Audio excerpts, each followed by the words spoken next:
The Raven by Edgar Allan Poe. Once upon a midnight dreary, while I pondered, weak and weary, over many a quaint and curious volume of forgotten lore, while I nodded, nearly napping, suddenly there came a tapping, as of some one gently rapping at my chamber door. "'Tis some visitor," I muttered, "tapping at my chamber door. Only this, and nothing more." Ah, distinctly I remember it was in the bleak December, and each separate dying ember wrought its ghost upon the floor. Eagerly I wished the morrow, vainly I had sought to borrow from my books their keys of sorrow, sorrow for the lost Lenore, for the rare and radiant maiden whom the angels named Lenore, nameless here for evermore.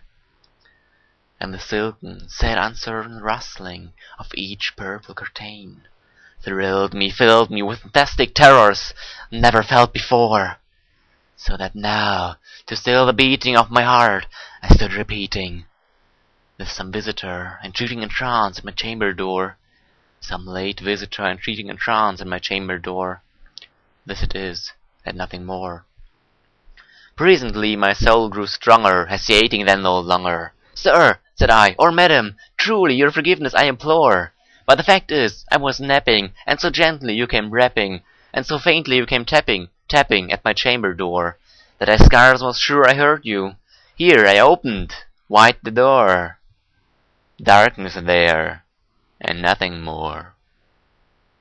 Deep into that darkness peering, long I stood there, wondering, fearing, doubting, dreaming dreams no mortal ever dared to dream before. But the silence was unbroken, and the darkness gave no token, and the only word there spoken was the whispered word, "Lenore." This I whispered, and an echo murmured back the word, "Lenore." Merely this, and nothing more. Back into the chamber turning, all my soul within me burning, soon again I heard a tapping, somewhat louder than before. "Surely," said I, "surely that is something at my window lattice. Let me see then what there it is, and this mystery explore. Let my heart be still a moment, and this mystery explore. This the wind, and nothing more."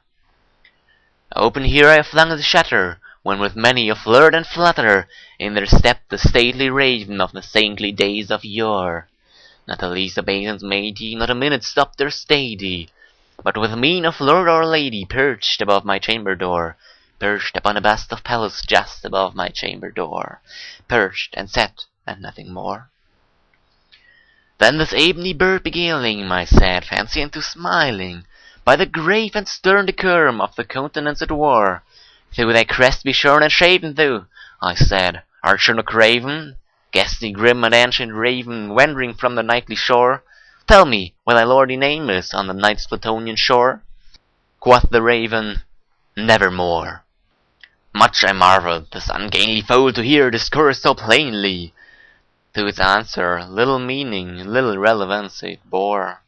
For we cannot help agreeing that no living human being ever yet was blessed with seeing bird above his chamber door, bird or beast above the sculpted bust above his chamber door, which such a name as Nevermore.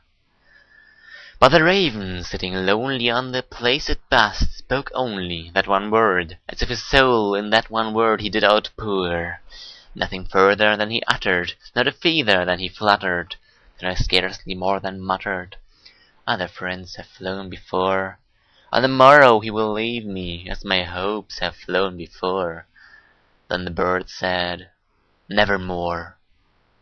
Startled at the stillness broken by a reply so aptly spoken, "Doubtless," said I, "what it utters is its only stock and store, caught from some unhappy master, whom unmerciful disaster followed fast and followed faster, till his songs one burden bore, till the dirge of his hope that melancholy burden bore, of never, never more."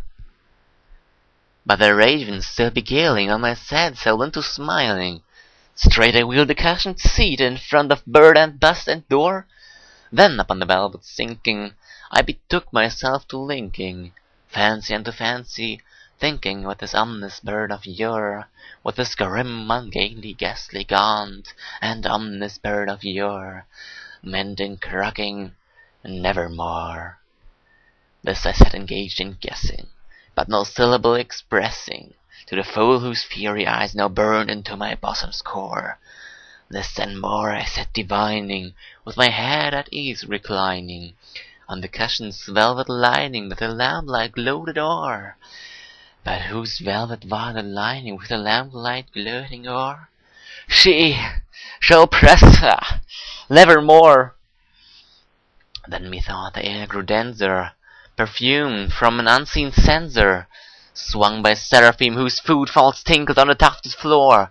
Wretch, I cried, thy God has lent thee, by these angels he has sent thee, respite, respite and defend thee from thy memories of Lenore. Quaff this kindly fancy, and forget this lost Lenore. Quoth the raven, nevermore. Perfide, said I, thing of evil, perfide, if bird or devil, whether tempter sent, or whether tempest tossed thee here ashore, till the aged all undaunted, on this desert land enchanted, on this home by horror haunted. Tell me, truly, I implore, is there balm in Gilead? Tell me, I implore. Quoth the raven, nevermore. Be that word or a sign of parting, bird or fiend, I shrieked upstarting, get thee back into the tempest and the nice Plutonian shore. Leave no black plume as a token of that lie thy soul has spoken. Leave my loneliness unbroken, quit the bust upon my door. Take thy beak from out my heart, and take thy form from off my door.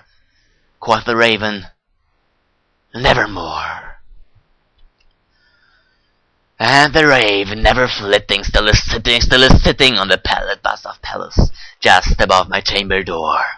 And his eyes have all the seeming of a demon's that is dreaming, and the lamplight o'er him streaming throws his shadow on the floor.